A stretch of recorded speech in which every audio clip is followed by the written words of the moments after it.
Hi, so I'm going to share കുറച്ച് childhood memories while I'm doing calligraphy. I'm not a calligraphy expert, but നോക്കാം എന്താവും. So ഞാൻ share ചെയ്യാൻ പോകുന്ന memory എന്ന് പറയുന്നത് ഇപ്പോൾ റമദാനാണല്ലോ. ഇപ്പോൾ റമദാനുമായി ബന്ധപ്പെട്ടിട്ടുള്ള മെമ്മറിയാണ് പറയാൻ പോണത്. റമദാനിന് നമ്മൾ തറാവിക്ക് പോകും. ചില ആൾക്കാർ പള്ളിയിൽ പോയിട്ട് നിസ്കരിക്കും, ചില ആൾക്കാർ വീട്ടിൽ നിന്ന് നിസ്കരിക്കും. ഞാൻ പള്ളിയിൽ പോയിട്ട് നിസ്കരിക്കുന്ന ആളാണ്. ആൻഡ് ഞാൻ ചെറുപ്പം മുതലേ പള്ളിയിൽ പോകാറുണ്ട്. ചെറുപ്പത്തിൽ പള്ളിയിൽ പോകുമ്പോൾ എൻ്റെ കൂടെ എനിക്ക് എൻ്റെ കസിൻസ് കുറച്ച് ആൾക്കാർ എൻ്റെ കൂടെ ഉണ്ടാവാറുണ്ട്. ഞങ്ങൾ ഏകദേശം ഒരേ പ്രായമുള്ളവരൊക്കെയാണ്. സോ അവരുമായിട്ടൊക്കെ ബന്ധപ്പെട്ടിട്ടുള്ളതാണ് ദിസ് മെമ്മറീസ്. എല്ലാ റക്കാലത്തും ഭയങ്കര നീളമുള്ള സൂറത്തുകളാണ് ഇമാം ഓതാറ്. അപ്പോൾ ചെറിയ കുട്ടിയാകുമ്പോൾ നമുക്ക് ഭയങ്കര ബോറടിക്കും, നമുക്ക് മതിയാവും കുറച്ച് കഴിഞ്ഞാൽ. അപ്പോൾ നമ്മൾ എന്ത് ചെയ്യും, ചില റക്കാത്തുകൾ നമ്മൾ നിസ്കരിക്കില്ല. പകരം നമ്മൾ എന്നിട്ട് ബാക്കിൽ പോയിരുന്നിട്ട് മാങ്ങ, ഉപ്പുമുളക് ഇട്ടത്, പുളി, പിന്നെ മിഠായി അങ്ങനത്തതൊക്കെ ഇരുന്ന് കഴിക്കുക. നിസ്കരിക്കുമ്പോൾ നമ്മൾ കസിൻസ് എല്ലാവരും കൂടി ഒരേ ലൈനിലാണ് നിൽക്കുക. അങ്ങനെ നിന്നുകൊണ്ടിരിക്കുമ്പോൾ ചില സമയത്ത് ആരെങ്കിലും എന്തെങ്കിലും ഒരു ഒച്ച ഉണ്ടാക്കും, ഒരു കോമഡി ആയിട്ട്, അല്ലെങ്കിൽ ഒരു സൗണ്ട് ഉണ്ടാക്കും, ഓ ഓ അങ്ങനെ എന്തെങ്കിലുമൊക്കെ ഉണ്ടാക്കും. അപ്പോൾ ബാക്കിയുള്ള എല്ലാവരും കൂടി നിന്ന് ചിരിക്കും. നമ്മൾ നിസ്കരിച്ചുകൊണ്ടിരിക്കുമ്പോൾ കൈ കെട്ടി നിൽക്കുമ്പോൾ ചിരിച്ചാൽ ബാക്കിയുള്ളവർ കാണുമല്ലോ. അപ്പോൾ നമ്മളിങ്ങനെ ചിരി പിടിച്ച് വെച്ച് സുജൂദിൽ പോകുമ്പോൾ ചിരിക്കാനുള്ളതൊക്കെ അവിടെ ഇരുന്ന് ചിരിക്കും, സുജൂദിലിരുന്ന് ചിരിക്കും. അങ്ങനെ നിസ്കരിക്കുമ്പോൾ നമുക്ക് ഭയങ്കര ഒബ്സർവേഷൻ കഴിവാണ്.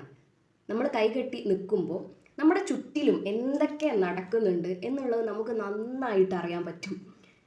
നമ്മുടെ ചുറ്റിൽ ആരൊക്കെ എന്തൊക്കെ ചെയ്യുന്നുണ്ട്, ആരൊക്കെ എന്തൊക്കെ തരം പർദ്ദയാണ് ഇട്ടിട്ടുള്ളത്, അവരെന്താ ചെയ്യുന്നത്, ഇവരെന്താ ചെയ്യുന്നത്, ചെറിയ കുട്ടികളുണ്ടെങ്കിൽ, ഞങ്ങളൊക്കെ ചെറിയ കുട്ടികളുണ്ടെങ്കിൽ അവരെന്താണ് ചെയ്തുകൊണ്ടിരിക്കുന്നത് എന്നുള്ള കാര്യങ്ങളൊക്കെ നമ്മൾ നന്നായിട്ട് ഒബ്സർവ് ചെയ്യും. ഇങ്ങനെ നമ്മളിങ്ങനെ ചുറ്റിലും ഇങ്ങനെ നോക്കുമ്പോൾ ഉണ്ടാകുന്ന ഒരു എംബാരസിങ് കാര്യം എന്താണെന്ന് വെച്ചാൽ, നമ്മൾ കസിൻസ് നമ്മളിങ്ങനെ നിൽക്കുമ്പം എല്ലാവരും അങ്ങോട്ടും ഇങ്ങോട്ടും നോക്കുന്നുണ്ടല്ലോ.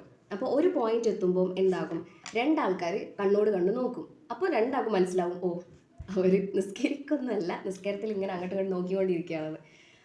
അത് ഭയങ്കര എംബാരസിങ്ങാണ്. പിന്നെ കുറച്ച് നേരത്തിന് പിന്നെ ആ നിസ്കാരം കഴിഞ്ഞ് വീട്ടിലെത്തി പിറ്റേ ദിവസം അവിടെ വരെയൊക്കെ ആ ആളെ നമുക്ക് ഫേസ് നോക്കാൻ തന്നെ ഭയങ്കര മടിയായിരിക്കും.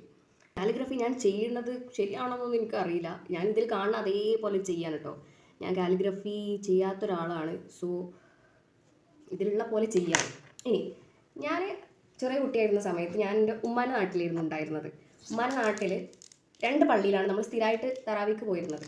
ഒന്ന് മീനടത്തൂരുള്ള ഒരു ചെറിയ പള്ളി, അത് ചെറിയ പള്ളിയാണ്, അവിടെ കുറച്ച് ആൾക്കാരെ വരലുള്ളൂ. ഇപ്പോൾ നല്ല വലിയ പള്ളിയായിട്ടുണ്ട്. അന്ന് 2 സോഫയ്ക്ക് സ്ത്രീകളൊക്കെ ഉണ്ടാവാറുള്ളൂ. അതിൽ ഫ്രണ്ടിലെ സോഫിൽ വലിയ ആൾക്കാരൊക്കെ, രണ്ടാമത്തെ സോഫിൽ കുട്ടികൾ, അങ്ങനെയായിരുന്നു ഉണ്ടായിരുന്നത്. ഭയങ്കര ഒരു ക്രൂവൽ പരിപാടിയാണ് കേട്ടോ ഞാൻ പറയാൻ പോണേ. ഞങ്ങളെ വല്യമ്മയാണ് ഞങ്ങളെ സ്ഥിരമായിട്ട് പള്ളിയിൽ കൊണ്ടുപോകാറുള്ളത്. വല്യമ്മ പക്ഷേ നമ്മളങ്ങനെ വെറുതെ ഇരിക്കാനൊന്നും സമ്മതിക്കില്ല, നിസ്കരിക്കണം, പള്ളിയിൽ ചെന്നാൽ നിസ്കരിക്കണം എന്ന് നിർബന്ധമാണ് വല്യമ്മയ്ക്ക്. ഇമാമ ഫസ്റ്റ് അല്ലാഹു അക്ബർ പറഞ്ഞ് കൈ കെട്ടാൻ നിന്നാൽ വല്യമ്മ നോക്കും നമ്മൾ നിസ്കരിക്കുന്നുണ്ടോയെന്ന്. അപ്പോൾ നമ്മളെല്ലാവരും വരിവരിക്ക് നിന്നിട്ട് കൈ കെട്ടുമ്പോൾ ഓക്കെ, വല്യമ്മക്ക് സന്തോഷം, നമുക്ക് സന്തോഷം. അങ്ങനെ വല്യമ്മ നിസ്കാരം തുടങ്ങും. അപ്പം നമ്മളെന്ത് ചെയ്യും, പതുക്കെ നിസ്കാരത്തിൽ നിന്ന് ഇങ്ങനെ പിന്നോട്ട് പോകും. പിന്നെ നമ്മൾ നിസ്കാരം നിർത്തിയിട്ടുണ്ടാവും. അങ്ങനെ നമുക്ക് വേണ്ട പരിപാടികളൊക്കെ അപ്പം ചെയ്യും. എന്തൊക്കെ പുറത്ത് പോകും, വർത്താനം പറയും, അടുത്തൊക്കെ ഇങ്ങനെ പോയി ഇങ്ങനെ നടക്കും, വെറുതെ ഇരുന്ന് പിശ് ഇങ്ങനെ വർത്താനം പറയും. വലിയ സൂറത്തുകളാണ് റക്കാത്തിൽ ഓതാറുള്ളത്.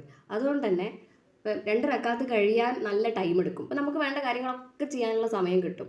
അങ്ങനെ ലാസ്റ്റ് ഇമാം സലാം വീട്ടാനായി നമുക്ക് അറിഞ്ഞാൽ നമ്മളെന്ത് ചെയ്യും, പതുക്കെ ചെന്നിട്ട് നമ്മൾ എവിടെയാണോ നിസ്കരിക്കാൻ നിന്നിരുന്നത് അവിടെ പോയിട്ട് ഇരുന്ന് നല്ല സാലിഹത്തായ കുട്ടികളായിട്ട് സലാം വീട്ടും. അപ്പോൾ പിന്നെ വല്യമ്മ തിരിഞ്ഞു നോക്കുമ്പോൾ നമ്മൾ നല്ല റാഹത്തായ ഹൈറുള്ള കുട്ടികളായിട്ട് നിസ്കരിച്ചിട്ടുണ്ടെന്നാണ് പാവം വല്യമ്മ വിചാരിച്ചിട്ടുണ്ടാവുക. വല്യമ്മ മരിച്ചു കേട്ടോ, കുറേ കാലമായി വല്യമ്മ മരിച്ചിട്ട്. ഇനി രണ്ടാമത്തെ പള്ളി എന്ന് പറയുന്നത് താനാളൂരിലെ ഒരു വലിയ പള്ളിയാണ്.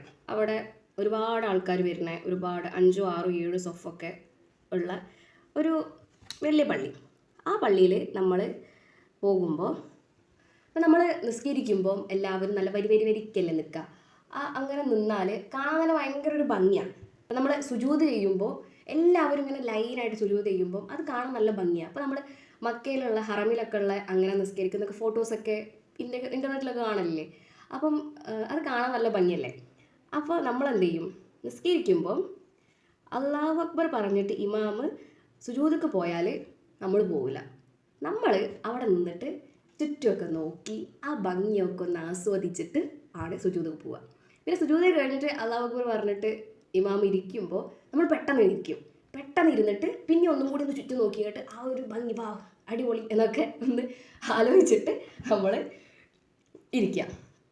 ഇങ്ങനെ കുറേ മെമ്മറീസ് ആക്ച്വലി ഉണ്ട് ചെറുപ്പത്തിൽ, പ്രത്യേകിച്ച് ഈ നിസ്കാരവും റമദാനും നോമ്പും ഒക്കെ തറാവിയൊക്കെ ആയിട്ട് ബന്ധപ്പെട്ടിട്ട് എല്ലാവർക്കും ഉണ്ടാകും.